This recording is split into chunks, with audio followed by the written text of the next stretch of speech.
Hola a todos, bienvenidos al Fuero Civil. Mi nombre es Dalila. Esta materia pretende introducirlos en conceptos fundamentales del derecho civil. Van a ver que vamos a analizar qué es el derecho, qué funciones sociales cumple, cómo se divide el derecho en las distintas ramas. Y acá me parece importante hacer una primera aclaración. El derecho, en cuanto a fenómeno, es uno solo.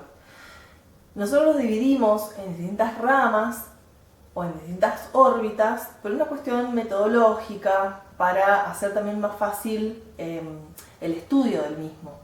Pero el derecho, y esto tiene que quedar claro, en cuanto tal, es uno solo. Vamos a ver que una de las grandes clasificaciones del derecho es la que distingue entre derecho público y derecho privado. Y vamos a ver también que con la sanción del nuevo Código Civil y Comercial, esta distinción tan tajante entre derecho público y privado ya no es tal. ¿Por qué? Porque se produce el fenómeno de la constitucionalización del derecho privado. Y eso ya lo vamos a ver. Yendo particularmente a esta clasificación de derecho público y privado, quiero que les quede claro que el solo hecho de que en una relación jurídica aparezca el Estado no significa que por ese motivo esa relación vaya a ser regida por el derecho público sin más, sino que hay que analizar en qué carácter está interviniendo el Estado en esa relación. Si el Estado interviene en su carácter de poder público, en su carácter de imperium, como soberano, imponiendo sus condiciones, en ese caso esa relación va a quedar regida por el derecho público. Pero si el Estado aparece actuando como un particular más, en paridad de condiciones con el co-contratante, esa relación va a ser regida por el derecho privado. Entonces, que quede bien claro, el hecho de que aparezca en la relación jurídica el Estado no significa que por su sola aparición esa relación vaya a ser regida por el derecho público. Bien, otra clasificación es la que distingue entre derecho objetivo y subjetivo. Cuando hablamos de derecho objetivo, hacemos referencia al conjunto de normas jurídicas, ¿sí? Son las que están contenidas en los distintos códigos civil, comercial, penal, en las leyes laborales, etc. Ahora, cuando esa norma se vincula, se relaciona, entra a jugar con un determinado sujeto o individuo, ahí entramos en el terreno de lo que se denomina derecho subjetivo. Derecho subjetivo es el derecho contemplado como facultad. Por eso hablamos del derecho a testar, el derecho a casarse, el derecho a divorciarse, etc. Otra gran diferencia es la que distingue entre lo que sería el derecho de fondo o sustantivo y derecho de forma o adjetivo. Y acá, para clarificar conceptos, conviene decir que cuando hablamos de derecho sustantivo, hacemos referencia a ese conjunto de normas que está contenida en los distintos códigos denominados de fondo que contienen o contemplan derechos y obligaciones. Esos códigos son el Código Civil, el Código Comercial, que hoy están unificados, ¿sí?, en esta nueva legislación civil y comercial. Y también tenemos el Código Penal y las distintas leyes laborales, por ejemplo. Ahora, esas son las normas denominadas de fondo o derecho sustantivo. Cuando nosotros nos preguntamos a través de qué mecanismos vamos a hacer que esas normas así contempladas entren en la práctica, digamos, cómo vamos a materializar, a concretar esas normas, empezamos a hablar de los procedimientos. Y acá es en donde nos empezamos a referir al derecho adjetivo o derecho de forma, es decir, cuál es la forma de que ese derecho de fondo pueda aplicarse en el caso concreto. Este derecho adjetivo o de forma es el que está contenido en los distintos códigos de procedimiento. Procedimiento civil, procedimiento penal, etc. Yéndonos un poquito para atrás en la clasificación que hablábamos de derecho público y privado, ahí yo dije esto del fenómeno de la constitucionalización del derecho privado. ¿Esto qué significa?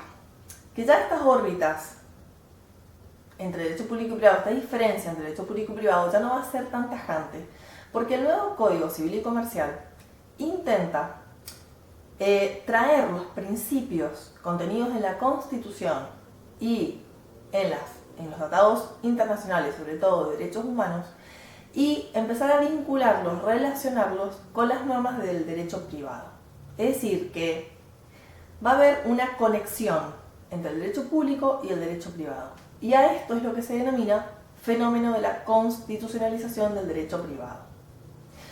Ahora bien, dentro de lo que sería esta primera unidad y en este aspecto introductorio que queremos acercarles a ustedes, otros conceptos que consideramos fundamentales y que intentamos que queden lo más claro posible es el referido a la jurisdicción y a la competencia. Cuando hablamos de jurisdicción, hablamos de esta facultad que van a tener los jueces, que son elegidos mediante los mecanismos establecidos en la Constitución, para poder dictar sentencia, para poder resolver los casos que lleguen a su conocimiento. Y no solamente resolverlos, sino también poder hacer cumplir las resoluciones judiciales que dicten. Eso es jurisdicción, y todos los jueces tienen jurisdicción. Pero imagínense que un juez elegido mediante los mecanismos constitucionalmente establecidos no podría abocarse a resolver todas las causas que se generen en todo el territorio de la República. Entonces empezamos a advertir la necesidad de que se vaya acotando esa jurisdicción a un determinado territorio, a una determinada materia, a un determinado valor. Y es así que aparece el concepto de competencia. Cuando se define la competencia, se dice que la competencia es la medida de la jurisdicción. ¿Esto qué quiere decir? Justamente que todos los jueces van a tener jurisdicción, o sea, esta facultad de decir el derecho, pero no todos los jueces van a ser competentes, porque es imposible que un juez se pueda abocar al conocimiento de todos los litigios y de todas las causas que puedan existir en la realidad. Es así entonces que comienza a hablarse de competencia y se empieza a distinguir en competencia por territorio. Entonces, por ejemplo, yo trabajo en el tercer juzgado civil. La juez del tercer juzgado civil va a entender en las causas que se susciten y generen en la primera circunscripción judicial. Y vemos entonces que el territorio de la provincia se divide en distintas circunscripciones a esos fines. A los fines de poder determinar que los determinados jueces van a resolver nada más que las causas que se susciten en determinada zona territorial. Esta jueza de la que les hablo tiene competencia en una determinada materia, que es civil y comercial. Es decir, nosotros nos abocamos a todo lo que tiene que ver, por ejemplo, con cumplimientos de contrato, sucesiones, divisiones de condominio, etc. Es decir, que la jueza del tercer civil no puede abocarse a resolver cuestiones penales, por ejemplo. Es decir, ahí hablamos de competencia por la materia. Después tenemos competencia por el grado. La jueza del tercer juzgado civil es jueza de primera instancia. Cuando ella dicta una resolución que a una de las partes no le satisface porque considera que se ha vulnerado su derecho, esa persona podrá recurrir a las cámaras civiles, es decir, a los jueces de segunda instancia. Y si a su vez esa resolución dictada por los jueces de segunda instancia, que son los jueces de cámara, no le satisface, podrá ir en recurso extraordinario a la Corte, que es la tercera instancia. Y después tenemos la competencia por valor, que actualmente es de 150.000 pesos. ¿Qué significa esto? Que, por ejemplo, se produce un accidente de tránsito en donde hay víctimas, en donde hay daño o destrucción total de un vehículo y se reclama la suma de pesos 500.000.